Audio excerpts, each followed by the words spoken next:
మొహమ్మద్ ముబీన్ బహదూర్పురా శాసనసభ్యులు ఎంఐఎం నుంచి ప్రాతినిధ్యం వహిస్తున్నారు. హైదరాబాద్ ఓల్డ్ సిటీ పరిధిలోని బహదూర్పురా అసెంబ్లీ నియోజకవర్గం ఎంఐఎంకు స్ట్రాంగ్ బేస్గా ఉంటుంది.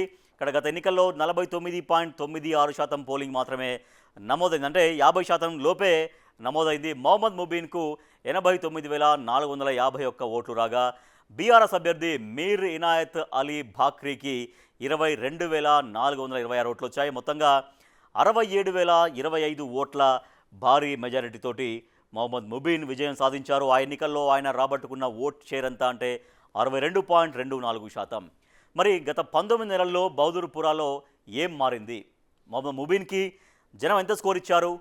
బిగ్ టీవీ ఎక్స్క్లూజివ్ సర్వేలో ఏం తేలిందో ఇప్పుడు చూద్దాం. అయితే మొహమ్మద్ ముబీన్ అటెండెన్స్ ఎట్లా ఉంది, అసెంబ్లీకి ఎట్లా హాజరయ్యారు, అసెంబ్లీకి ఎన్ని రోజులు హాజరయ్యారో మనం చూద్దాం. అసెంబ్లీ మొత్తం 55 రోజులు జరిగింది.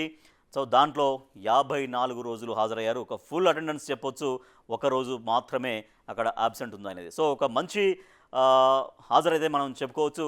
సో మరి ఇక జనం ఏం చెప్పారు, జనం ఎటువంటి ప్లస్ పాయింట్స్ చెప్పారు, జనం కోసం ఎటువంటి పనులు చేస్తున్నారని జనం చెప్పారో మనం చూద్దాం. ప్లస్ పాయింట్స్ చూస్తున్నాం. సీనియర్ లీడర్గా జనంలో మంచి గుర్తింపు ఉంది. ఇదే ఏరియాలో గతంలో 4 సార్లు కార్పొరేటర్గా పనిచేశారని కూడా చెప్తున్నారు. అంటే 4 సార్లు కార్పొరేటర్ కాబట్టి జనరల్గా ఎక్కువగా జనంతో మమేకమైనటువంటి అవకాశం ఎక్కువగా ఉంటుంది. కార్పొరేటర్గా పనిచేసిన అనుభవం ఉంది కాబట్టి స్థానిక సమస్యలు ఎక్కువగా తెలుసుకొని వాటిని పరిష్కారం చేసేటువంటి పరిస్థితి ఉంటుంది. సామాన్యుల బాధలు అర్థం చేసుకుంటారు అని ప్లస్ పాయింట్స్ మనకు కనిపిస్తున్నాయి. నెక్స్ట్, చిన్న సమస్య అయినా పరిష్కారానికి చొరవ చూపిస్తారు. వ్యక్తిగతంగా నష్టపోయిన వారికి ఏమైనా ఆర్థిక సహాయాలు ఉంటే కూడా చేస్తారు.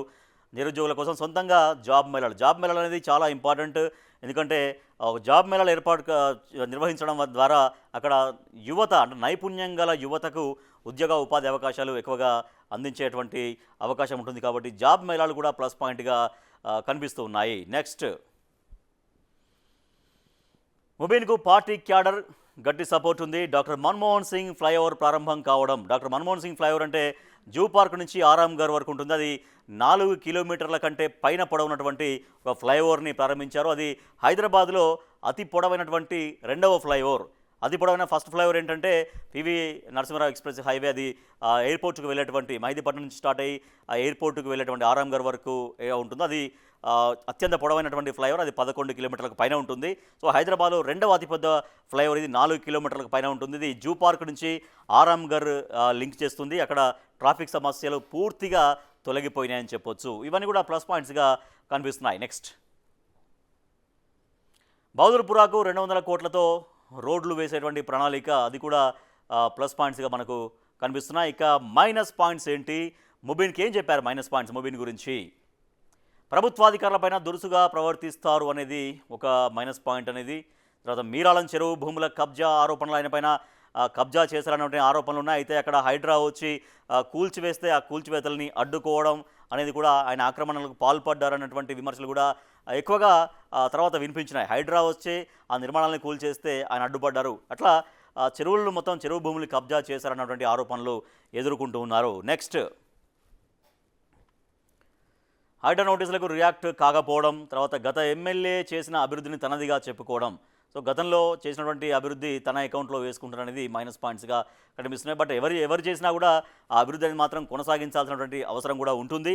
ఇక జనం ఏం కోరుకుంటున్నారు, ప్లస్ పాయింట్స్ ఏంటో చూసాం, మైనస్ పాయింట్స్ ఏంటో చూసాం. బహదూర్పురా ఎమ్మెల్యే మొహమ్మద్ ముబీన్ దగ్గర నుంచి జనం ఏం కోరుకుంటున్నారు? డ్రైనేజీ సమస్యలు తీర్చాలి, మురుగు రోడ్లపైకి రాకుండా చూడాలి, తాగునీటి సమస్య తీర్చాలి అనేది కూడా జనం ప్రధానంగా కోరుకుంటున్నారు. డ్రైనేజీ సమస్యలు, అక్కడ డ్రైనేజీ అనేది సమస్య తీర్చకపోతే అది రోడ్లపైన వచ్చేటువంటి అవకాశం ఉంటుంది. సో తద్వారా వ్యాధులు ఇవన్నీ కూడా ఎక్కువగా ప్రబలే అవకాశం ఉంటుంది. అట్లా లేకుండా చూడాలని జనం కోరుకుంటున్నారు. నెక్స్ట్, ట్యాంకర్ల నుంచి విముక్తి కల్పించాలి, మరిన్ని బస్సు సర్వీసులు కావాలి, బస్సులు లేక విద్యార్థులకు కష్టాలు అనేది కూడా బస్సు సర్వీసులు పెంచాలి. విద్యార్థులకి కష్టాలు ఉంటున్నాయి, బస్సులు లేక బస్సుల సంఖ్య పెంచే విధంగా ప్రయత్నాలు చేయాలనేది. సో బిగ్ టీవీ ఎక్స్క్లూజివ్గా చేసినటువంటి సర్వేలో మనం చూసాం, ప్లస్ పాయింట్స్ ఏంటో చూసాం, మైనస్ పాయింట్స్ ఏంటో చూసాం, జనం ఏం కోరుకుంటున్నారో చూసాం.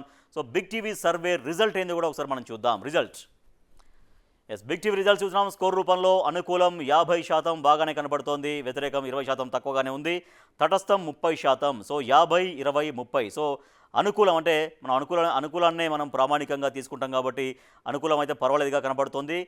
వ్యతిరేకతను కూడా అనుకూలంగా మార్చుకోవాలి, లేదంటే తటస్థాన్ని కూడా అనుకూలంగా మార్చుకోవాలి. సో ప్రజలు ఏవైతే ఆశలు పెట్టుకున్నారో మీ దగ్గర నుంచి, ప్రజలకు మీరేమైతే హామీలు ఇచ్చారో, ప్రజల డిమాండ్స్ ఏమున్నాయో అవన్నీ కూడా పరిష్కారం చేసుకోవాల్సినటువంటి అవసరం ఉంటుంది. సో మొహమ్మద్ ముబీన్ బహదూర్పూర్ ఎమ్మెల్యే గారు, ఇది మీ స్కోరు. బిగ్ టీవీ ఎక్స్క్లూజివ్గా నిర్వహించినటువంటి సర్వేలో మీ నియోజకవర్గ ప్రజల ఒపీనియన్స్ క్రోడీకరించి బిగ్ టీవీ మీకు ఇస్తున్నటువంటి స్కోర్ ఎంత అంటే 50%.